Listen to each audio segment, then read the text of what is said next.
we've seen 4 control decks in the top 8. So, shuffle away they will do as you see Philip gonna analyze Max's list. What's going on with this blue-white deck? Why are you playing 3 divinations? 2 ratchet bombs? What are you playing those for? Only 3 revelations, you should be playing 4. Should you be playing 4 revelations, by the way? Well, so that's an interesting question. So a lot of players actually only go down to 3 revelations. Revelations are a card that you really want to have in these control decks, but you really want to draw them later on. They're pretty bad in your opening hand. And a lot of times you'll see these board states where people have a revelation and don't actually need to cast the Sphinx's revelation. And I think that's because a lot of players, like, they just need to survive towards Sphinx's. They need to survive until they hit Sphinx's revelation, and as a result, they don't actually need as many revelations. They just need more survival tools. There's also to be said for something that if your deck is about Sphinx's revelation, you should just be playing 4. So those are kind of the 2 schools of thought. Max here, only playing 3 Sphinx's Revelations. I think that's helped by the fact that he has 3 Divination and 4 Jace Architect of Thoughts to help him draw cards. He's like, okay, well, I already have 7 pure card draw spells. I think 10's probably a maximum for what you'd want to run. And like I said, Max has all 10. No, I'll tell you, I'm not much of an Azorius guy. I know that's your area. Perhaps your guild of choice, but when I look at the Azorius cards that are available, with Supreme Verdict being the Wrath of the format, Sphinx Revelation being the card drawer, obviously both those cards are incredibly impressive, but a card I've been impressed with quite a bit over the course of this weekend is Detention Sphere. Yeah, Detention Sphere is pretty good. It's like a mini, sometimes it's like a mini Supreme Verdict, when you can hit cards with the same name. It actually is like a 3-mana Supreme Verdict. Where it's nice is that a lot of cards right now are getting around Supreme Verdict by having protection abilities, like you'd say Voice of Resurgence, Varolz. We didn't really see something like him this weekend, but we've seen a lot of cards that really don't die very easily. And Detentions here oftentimes is an answer to all of those, in addition to being answers to non-creature spells. That's weird because, we've seen Oblivion Ring effects quite a bit over the past couple of years. So Detention Sphere, you look at it, it's like, it's like an Oblivion Ring with some upside. It's a little bit more difficult to cast, but this card has been incredible to me. I mean, the fact that it takes out, as you mentioned, Voice of Resurgence, can take care of a card like Chandra's Phoenix in efficient manner, so you don't have to worry about it anymore. Just does a lot of positive things, and as you said, it does have the chance to just do that 2-for-1 action. That slight upside is so relevant, especially against a deck like Mono Red, where it's all 4-ofs, because it just wants to play the most efficient creatures possible. The way you'd play around Detention Sphere is by mixing up your deck with 2-ofs and 3-ofs, but these red decks can't do that. So you just play a red deck, and you know that sometimes the Detention Sphere is going to 2-for-1 you, and it's going to be great. And if you're trying to play a Mono Red deck and get that Burning Tree Emissary draw, get 2 or 3 of those into play by turn 1, or by turn 2, excuse me, well, Detention Sphere kind of cuts that up too. As we are underway here, Tietze going to keep his hand, as is Bertorelli, and he's going to start off with a 1-drop. He's only got 4, but he found one of them. All right, so that's Rakdos Cackler. Yeah, he only plays the Cacklers. His deck's more about 2-drops and really about those Fanatic of Moguses. So Tietze does not have white mana just yet, just plays an island and passes the turn back. There's a mountain for Philip, going to come across for 2. Tietze going to go down to 18. Does he have a 2-drop? Yeah, I think this means he could be representing a Syncopate. That's actually, I think the counterspells are the only things he could cast right now. He doesn't have it, though. Interesting. There's another island and a divination. So hit 1 and 2. One thing to keep in mind is that he is a far way away from casting a Supreme Verdict. You see he's got no white mana in his hand. Yeah, he does have Jace Architect of Thought and 2 Jaces, an additional divination, and a Ratchet Bomb. So he has a lot to work with, but you're right, he doesn't have... the blue mana draws cards. It's the white mana that kills creatures, though, and he can't deal with creatures. And Philip has one of the most aggressive draws his deck can offer. Yeah, and this means all systems go. If you take a look at the mana base, I think that's what Philip's peering over and seeing. He says, oh, those are 3 islands. There's no white mana over there. It's not a verdict this next turn. Yeah, let's get some creatures in play. So there's a Cackler. He's got 2 red mana floating, and here's a Firefish Striker into the red zone. Come across for 5. He is really looking over going, really? No white mana? No white. Mystic Gate legal? No? All right. Max tries another island right now. Max does have Jace Architect of Thought, which is a pretty good life gain spell right now. It gains 4 a turn. What he has to watch out for is that, Fanatic of Mogus is a card right now. Yeah. And that card's is really good. Now here's the thing. Tietze is going to have to play an island. He's probably going to have to play a Jace too. So he could arguably divination here, but let's say that he does play the Jace. If he does play the Jace and ups it, Are you going to attack the Jace, or do you just attack the face? Because I think you just attack the face, because you're not in danger of him turning over with the minus ability a white source and be able to cast Supreme Verdict. So I think you just keep attacking him. How much burns in the hand? We see he drew a Lightning Strike. He has a Lightning Strike, Magma Jet, and Chandra's Phoenix. My answer to that question depends on how much burn. Okay. You know, right now we see he has 5 points of burn. Max is at a virtual 9. This attack would only deal 4. Does this attack actually? Sorry, deal 5. So that's exactly enough to kill the Jace. So it puts Max down to, like, in your head, it puts him down to 4. I think I'm going for the face. I don't think I care about Jace. Yeah, I think this is one of the few times where it's actually correct to ignore Jason. We'll see Philip if he can come to that conclusion as well. Now, one thing I've noticed during watching Philip play, because he's been pretty meticulous when he plays, is he goes in the tank for a little while, but he's seemed to come out with the right decision just about every time. I really do like that he takes his time with his decision-making process. He might just consider casting the Phoenix here this turn. Just says, let's keep getting in the red zone. Use these burn spells later. Alright, so he's going to start. He has Chandra's Phoenix and Magma Jet. He's going to go ahead. Alright, he is going to use burn spells to take care of the Jace. So he deals 3 to the Jace. And it looks like he's going to attack. That's an interesting play to me. He puts 3 damage in at the face. I think if you want to play a burn spell, I'm surprised he didn't lead with the Magma Jet there. Scry 2 seems pretty relevant right now. Yeah, get some more information. Yeah, I mean, one thing we said, I'm okay with ignoring the Jace. Yeah. Or not ignoring the Jace. You know, that's a decision which I think I could be on both sides of. I think if you're Tietze here now, though, it's like if you have another Jace, you're like, okay, that's awesome. Like if he's gonna go after my Jaces, I'll just play another one and up it. And it's kind of like a mini time walk. You take a look at his hand right now. You see Detention Sphere. He's got another Divination. He's got that island. He's pretty far away from Supreme Verdict. So there's Jace. Same thing. Play an island and pass a turn, but again, no white mana, which is insane. He could have done Divination Ratchet Bomb, but the problem here is that if he doesn't have a Jace Plus ability on the board, he's dead. Yeah. So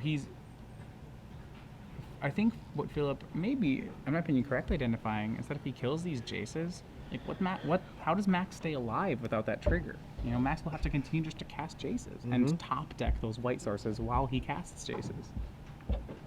So again, Magma Jet, Chandra's Phoenix are the cards in Philip's hand right now.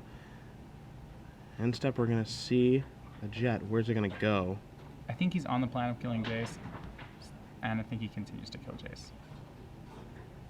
So if it goes to the Dome, Max will drop to 9. On the next attack, he'd go to 4, 3 with the Chandra's Phoenix. Now that we're killing Jaces, I like that we're just killing them. Yeah, I don't think you can switch from the game plan here. Hit 1, hit 2 for Scry. You see a Mountain is one of them. The other one looks to be... I think it's Magma Jet. Yeah, I think it's another Magma Jet, so... Yeah, bottoms up. I'm okay with drawing another Magma Jet this next turn. That seems great. I do think... The question is, do you play the Phoenix or the Magma Jet this turn? I am inclined to say you play the Phoenix. Yeah, I think I'm with you there, and I think Philip was coming to some conclusion here. So there's your Phoenix. Looks like he's going to do... Does that resolve? That's okay. Make sure there's 3 going at Jace. Yep. And then we're going to put 3 going at Max. At the Dome. Yep. So those are going to go over here. These are going to go over to you. So you're going to go down to 8, and you're going to lose your Architect of Thought. And you still don't have any white mana, and you're facing lethal this next turn. Even if you have Detention Sphere, you're facing lethal. So Teach draws his card. It's Beautiful. Not white mana. Wow. And that should do it. Well, he can Divination still. What's he divinating into? I don't think Detention Sphere gets him out of this, does it? So he divinates into white mana, so he can cast Detention Sphere to take care of the 2 Cacklers. It takes 3, 4, 5, 6, 7, and the Jet finishes it. Yeah, okay. Right, he doesn't know that the Jet finishes it, so he's still going to play it. But yeah, I don't think he's drawing to a real out right now. So it looks like Tietze is going to start with Divination. Alright, so he knows he can go to 1 if he draws into untapped white. So, like, in Tietze's mind, here's what he thinks. If he divinates into untapped white, he can Detention Sphere, go to 1, then play another white, and play Supreme Verdict. He doesn't even hit that, though, so... Yeah, how about Azori Skillgate and Essence Scatter? He's going to play a Mutavault, it looks like. Man, how... Mutavault not going to be enough. How... This is so... I mean, I'm taking a look at Max's mana base right now. 8 Plains, 4 Hellfont, and 4 Azori Skillgates. It's pretty unlikely to see this happen. I think it was probably a good keep thinking, well, I've got more white sources and blues left, so let's do it. Well, it's an interesting keep because it's all islands, and his first play of the game was Divination. Say, like, You need to game really quickly in this matchup. He had the Divination and the Supreme Verdict, but he needs to get 2 white sources for that to be a great keep. Yeah. You know, he's with Divination, he's not actually casting a spell that changes the board until turn 4, which might be too late. Yeah, that's true. So, I mean, I want you to know something really quick. Yeah. Our predictions in the quarterfinals were correct. Our predictions in the semifinals were both wrong. So, Oh, okay. Well, we're, it alternates. This one might be right. well, we're currently behind the 8 ball right now. Well, if we... It's not over. No, It's if not we got over. all of them in the quarterfinals, right? Yeah. So even if we lose this, we're 4-3. Hey, we're better than a coin. Good Yeah. idea. Good Great. thinking. Good thinking. Yeah, we don't even need this one. It's fine. Premium time. You got the rules. I got the question. All right, rules, same as they have been before. You have to tweet the correct answer to the question Cedric is about to ask you. You have to tweet it with this hashtag SCG Premium on it. And then at the end of this round, we will select one of the correct answers and we'll win 1 year of Star City Games Premium. All right. The question is, next weekend, we are going to be doing another Open Series event. Is this a microphone? I don't know what this is. Should I talk louder? No, I was pointing toward you. okay. And I then I thought stopped it was pointing microphone. because that was awkward. The Star City Games Open Series is going to be next weekend. I'm going to be doing coverage with Adrian Sullivan. And the question is, where are we going to be? It's a pretty easy question, especially if you like baseball and a team called the Indians. Then you'll probably be able to figure out where we're going to be. Yeah. Who are locked for the wild card, by the way, which is a pretty big deal. Thanks, Twins. Yeah. You Did are they the lose best. again today? Yeah, we swept them. Oh, man, so if you 4-game know sweep. if you All know right. the city that we're going to be in next weekend for the Star City Games Open Series, tweet it hashtag SCG Premium, and we will select and announce our winner at the conclusion of this round. I would like to personally thank you for having your coach bench Joe Mauer. It was very nice of you. Yeah. Just yeah, a that's healthy fine. concession. It was They're really going to get great. to host it too, aren't they? Yes, we are. All right. So, we're going to take a look at the sideboards here. I didn't think we'd be starting with Max's sideboard first, but that's what we're going to do because he's behind. So what can he do? About the same as before. Celestial Flare, Yoked Ox, Last Breath. He could... Nah, I mean, the other option is Glare of Heresy if he really wants to try to get a Boros Reckoner. I can't imagine he's going to do that. I think it's still the same 5 cards that we saw in the quarterfinals. Okay. That means he boards out cards like Etherling. He boards out... Well, he actually can board out Quicken here because he knows that Bertorelli does not run Mutavaults. Yep. So he could board out Quicken. Other cards are... which he could board out would be Dissolve. It's a really expensive spell. He may keep Super one in. Pretty slow, yeah. Yeah, Dissolve. Some Divinations. So, we take a look here at Philip's sideboard. 4 Frostborn Word, 4 Burning Earth, Hammer, Chandra Pyromaster, and Byzantium Mortars. Yuck. I don't like the options here outside of the Hammer. Chandra's okay, but again, if he ends up going late, that's not where he wants to be.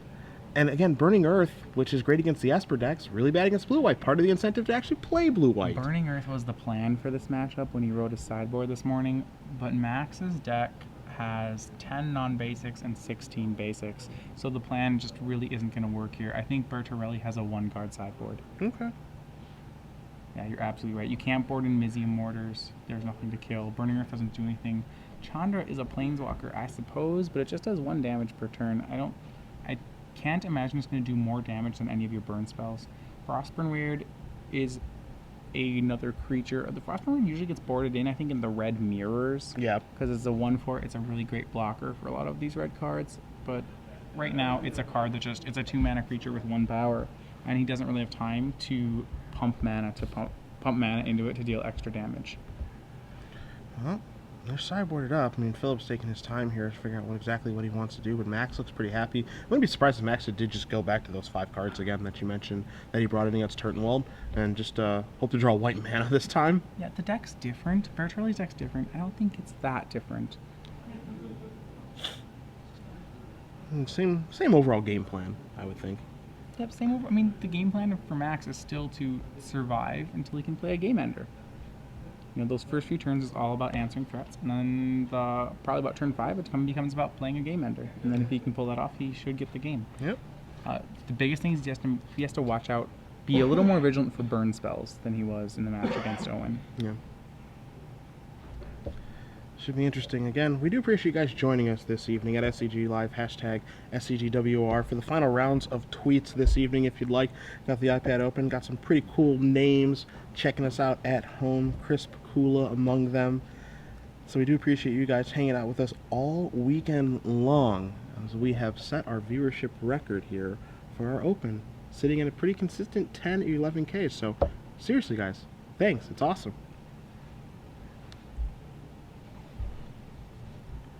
All right, Phil, you stole game 1. You stole it. Right. Can you steal another one? Well, I mean, game 3 he doesn't even have to steal it. He could just steal game 2 here. You know, he's using this steal because, as we've seen with Max, up until this game, it's been the person on the play in this matchup has won every single game. Mm-hmm. Remember, Bertorelli is the 8 seed, has had to steal a game every round so far. Quick little update too. I know a lot of people have been asking about where's green-white aggro. Don't see any of those in the top 8. Best finish for Advent of the Worm and Friends, 26th place. Yikes. Wow, so that is certainly a statement. There was plenty of green-white being played. There were plenty of Advent of the Worms. Does that mean that when we see mono-red in the top 8 and no Advent of the Worms, I mean, I can't believe that Advent of the Worm is not beating mono-red. I still have to think, if you're playing Mountains and I'm playing Advent of the Worm, the Advent of the Worm wins. Yeah. I mean, that's what I would think. Or the Loxodon Smiter, or the Voice Resurgence, or the Fleece Mane Lion. Yeah, I'm not convinced it has a terrible blue-white control matchup either. So it's interesting that it didn't do any better this weekend. I'll be interested to see if it performs next week. Advent is a great card against mono-red, and it's a great card against blue-white control. So because of that, it figures there should be a shell which would be able to utilize that card in both these matchups. Mm-hmm. Let's take a look. Players look like they're good to go. Time to draw out those opening hands and get game number 2 underway. Yeah, Max is on the play again. Last time he kept a hand with, he kept with the turn 4 Supreme Verdict in it. He had Jace, which is great in this matchup, especially because Bertorelli is a little bit slower. He kept an all blue hand with lands. It was only islands, and he actually never got off that. His deck, he never performed that way. Once again, we're going to see what he keeps here. Remember, the cards he's looking for in his opener are some sort of 2-mana interactive spell and Supreme Verdict. And well, this is good. Yeah, he has those things. He's got the Ox, he's got a Ratchet Bomb, he's got Verdict, and he actually has 1 mana this time. I don't know if he has blue mana. He had a Mutavault in the Plains. There was a 3rd land. I didn't catch whether that was a Plains or an island. So he may only be... Yeah, it's actually... He doesn't have blue mana yet. Why are the mana issues? 2-color deck shouldn't have mana issues. Now you see here, Max did not lead out on Yoked Ox because he's planning to make that turn 2 Ratchet Bomb. The thing is that Philip's only playing... Maybe it's not because of the Ratchet Bomb, because Philip's only playing 4 1-drops, so Max almost has as many 1-drops. I think it's because Max is hoping to Supreme Verdict on turn 4, and then maybe he wants to Yoked Ox afterward. Well, either way, bombs away. Gonna come into play with the Ratchet Bomb. Here's a mountain for you. There are some Burning Tree Emissaries here. We've seen some players be a little hesitant about playing Burning Tree Emissaries and 2-drops into a Ratchet Bomb. And he's just going to jet them just upstairs. Burning Tree Emissary into Magma Jet your face. So here is Mountain and Gorehouse Chainwalker. Are we happy with these? Well, I don't think you want the Mountain. He has 2 more. He certainly doesn't want that. I don't know if he even wants Gorehouse because of that Ratchet Bomb. Yeah, you see Chandra Power Master, Fnatic, and it looks like a Chandra's Phoenix too. So again, he's established himself to play a little bit of a longer game. Maybe it's better to be a longer deck against this blue-white deck. I'm not entirely sure. I mean, we saw Turtle's approach of trying to go under before they could set up, and Tietze just kind of dispatched that pretty easily. Yeah, so I'm interested. It looks like he kept a Chainwalker on top. Okay. Maybe he just says, okay, hey, this is me not drawing a land. Well, that's great. Yeah. Well, Moo. All right, and the Ox comes. Max plays the Yoked Ox. There's a couple reasons why he could play it here. One, it could be that Bertorelli's actually played a creature, so he wants to play Yoked Ox. Also, if Max hasn't found the island yet, then he's not going to cast it. He's maybe questioning whether or not he's going to cast a turn 4 Supreme Verdict. And as a result, maybe it is time to play the Yoked Ox, gain some life right now. We don't know how many attacks that we're going to have to take before we get to sweep the board. So in comes the Phoenix. Gonna come across for 2, put Tietze down to 16, bomb going up. So it can take care of Burning Tree Emissary now and any other 2-drops. But remember, Philip does have, oh my god. Philip, Max can... Jeez. Man, those 2-color decks just have so many mana problems. Jeez. No blue mana, no 4th land. All right. 4th mana here for Philip, and now he's got the option between the Fanatic and he can play a Chandra Power Master. I think he wants to do that with the Power Master so the demotion for the Fanatic is even bigger. Well, there's that. There's also the fact that because Max's cult is really stuck on lands, Philip would like to bait the Ratchet Bomb on something else. You know, that Chandra zeroing is actually a pretty powerful ability here, but he's going to plus it to tap Yolk Docks. And it says Yolk Ox, 1 to you so you can't block, and then 1 to you, Max, so you go down to 15. Yeah, Max can't really afford to block with the Mutavault here either. Oh, no, goodness, no. I mean, this could cause a bomb explosion, but if the Ratchet Bomb takes care of the Brain Emissary, I think if you're Bertorelli, you're thrilled at that exchange. Yeah, it looks like Max is actually going to try to crank it all the way to 4. I can't imagine he's hanging it at 3. So that means he's dealing with the Planeswalker. Teach draws a card. I seriously think it was another Plains. Well, that's better than nothing. I mean, at least it's a land, because if you draw the Plains, it means you can afford to block with Mutavault. Hey, this is true. I mean, it's probably better than drawing another spell that you can't. Aha! Believe it or not, it's a blue land in his blue-white deck. So now Howlbound has finally showed up to the party. So a lot of game here of 2 Sphinx's Revelations, Supreme Verdict, Azorius Charm, Elspeth, Sun Champion.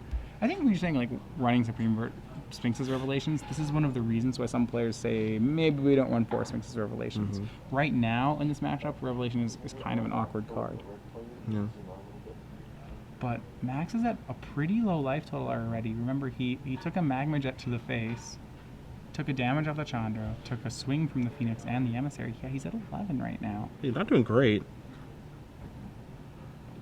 And again, he has to think about the entire time Fanatic and the fact that it can just do a lot of damage, because right now it would deal 2, 3, 4, 5, 6. It would deal 7 if it came in. I mean, and I think that's why he has to sweep the board, even though he's going to take 2 off the followed fountain. Actual 7. That's too much. He can't take it.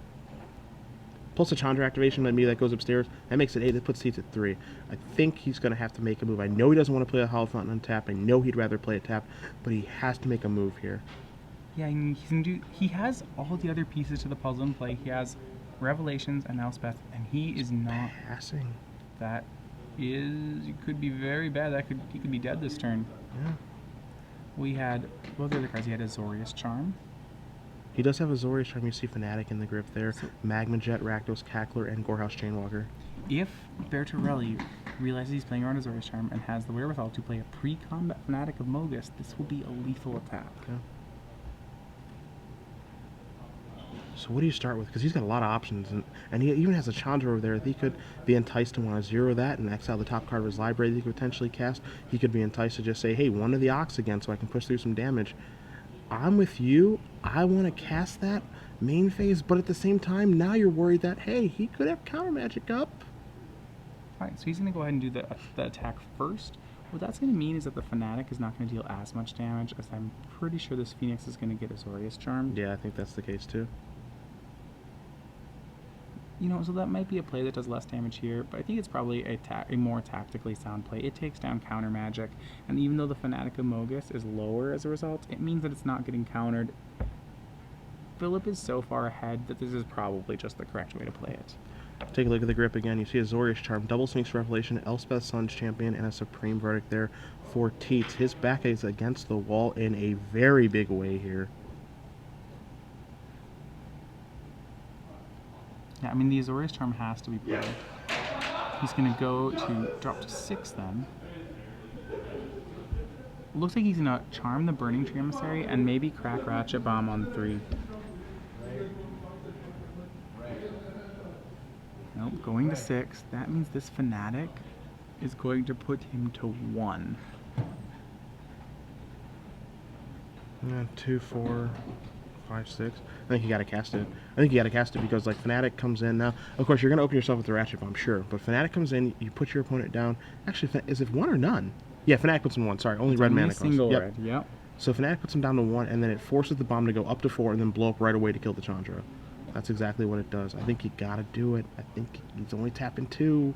I think you got a Fanatic. What is the on the left card? Oh, he has Magma Jet too. He could put him to 1 and have Magma Jet. What are we playing around? So here's the Chainwalker. Wow, and this could be big.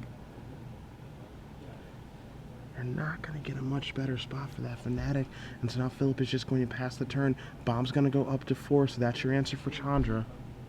Alright, Max has a chance here. His draw for the turn was a Syncopate, so he has no more lands, but he is going to get to sweep everything. I mean, if I'm Bertorelli, I have to... I mean, maybe Bertorelli doesn't think Max has a sweeper. I mean, he did just play an untapped Cloud Fountain, and he didn't cast Supreme Verdict, right? I mean, the thought process is like, if you don't think he has a sweeper, then you would slam down the Cackler too. Whoa. Now Tietze just passes the turn back. Okay, so he's taking 2 off the Phoenix, but he can now counter the Fnatic. He's going to get Magma Jetted here, though. Yeah, got a jet on the instant. If you're Magma Jetting your opponent's face at 20, you're doing it at 6. Yeah, got a jet here. So, bang. Upstairs, Burning Emissary, the card on top from the Azorius Charm that Bertorelli knows about. He could counter here. That's a very scary place to be.